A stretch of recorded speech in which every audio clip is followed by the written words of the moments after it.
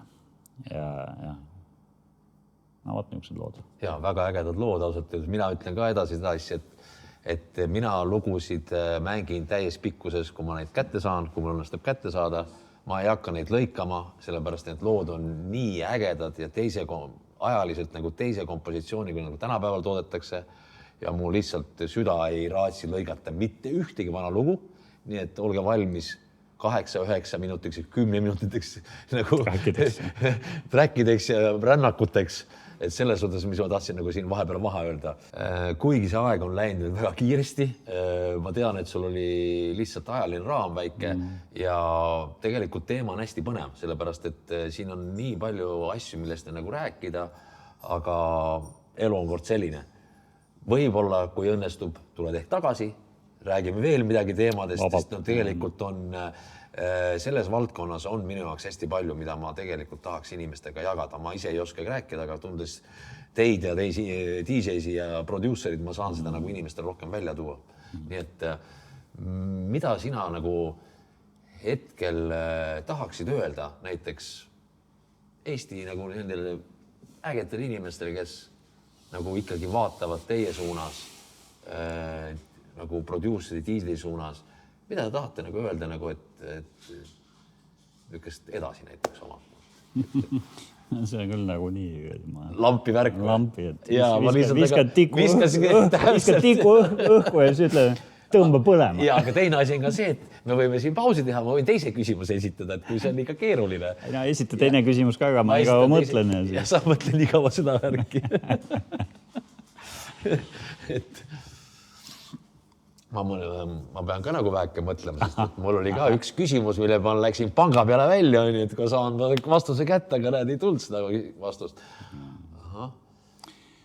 Okei, ega mul, no mis mul tarka öelda on, ei ole ju midagi tarka öelda tegelikult. Kogu aeg oled tarka juttu rääkinud, mida sa nüüd siin mis sa jamad siin mees kogu aeg. Ühesõnaga, ma võib-olla utsitaks takka, jah, no ühesõnaga vanakooli inimestele ma ütleks, et tulge pidudele veel, et tegelikult see, mis Fonotegis meil toimub, on ju, et see on ikkagi äge, eks ole, on ju. Et see koht, see energia, no ikkagi nagu väga-väga lahe on. Ja ma seda ei mõtle ainult nagu selles praegust ka nagu kitsas Tallinna Eesti kultuuriruumis, vaid ka nagu puhtalt võrreldes nagu sellega, mida me nüüd siin värskelt ka väljaspool oleme näinud ja kogenud, eks ole. Et see on ikkagi nagu väga lahe. See on väga lahe. Noortele võib-olla ütleks niimoodi, kes on asjahuvilised, et panustage aega, katsetage, tehke enda jaoks selgeks, mis asi see DJ kultuur on ja mis on need väljendusvahendid, kuidas tegelikult üldse võiks või peaks mängima. Ma ei tea, tulge meie peole kuulama, kuidas peaks mängima, eks see kõlab küll hullult, aga tulge meie peale kuulama, kuidas peaks mängima. Väga õieti, Priit räägib, väga õieti. Ja on üks selline väga hea termin, mida minu jaoks tutvustas või kasutas ja tõi eesti keelde arhitekt Ülar Mark, on ju, et selle kultuuri taseme defineerib ära see, milline on sinu mõtteareaal. Et kas sa mõtled, ma mõtlen ainult siin Tallinna või Eesti kontekstis või sa mõtled nagu Skandinaavia, Euroopa, maailma kontekstis, on ju, et kuidas sa toimetad, mida sa teed. Et ma ikka utsitaks kõigile takka, et tegelikult maailm on ju avatud, eks ole, et laiendage oma mõtteareaali. Ja kes tahab mussi teha, siis tehke mussi ja kui vaja, ärge häbenege küsida abi või nõu. Et me oleme ju meelega oleme olemas, eks ole, ja me tegelikult hea meelega noortega suhtleks ja heas mõttes nagu annaks seda know-how'd edasi, et see pärand nagu kestaks ka pärast veel peale meid, eks ole. Jaa. Võib-olla nii palju. Just. Kuule, siin olid väga targad sõnad ja tõesti, mis te Priit ütles, ma ütlen, väga head soovitused, jälgige neid. Vanem meesterahvas teab, mis mees räägib läbi kogemuse, siin ei ole üldse midagi vaielda. Priit, aitäh sulle, mees, et sa tulid, võtsid aja maha, tead, ja thanks, mees. Aitäh, et kutsusid ja aitäh kõigile kuulajatele ja vaatajatele. Ma loodan, et ma ei raisanud teie aega. Kuule, super, thanks, peace out, järgmise korrani, uued külalised. Tšau.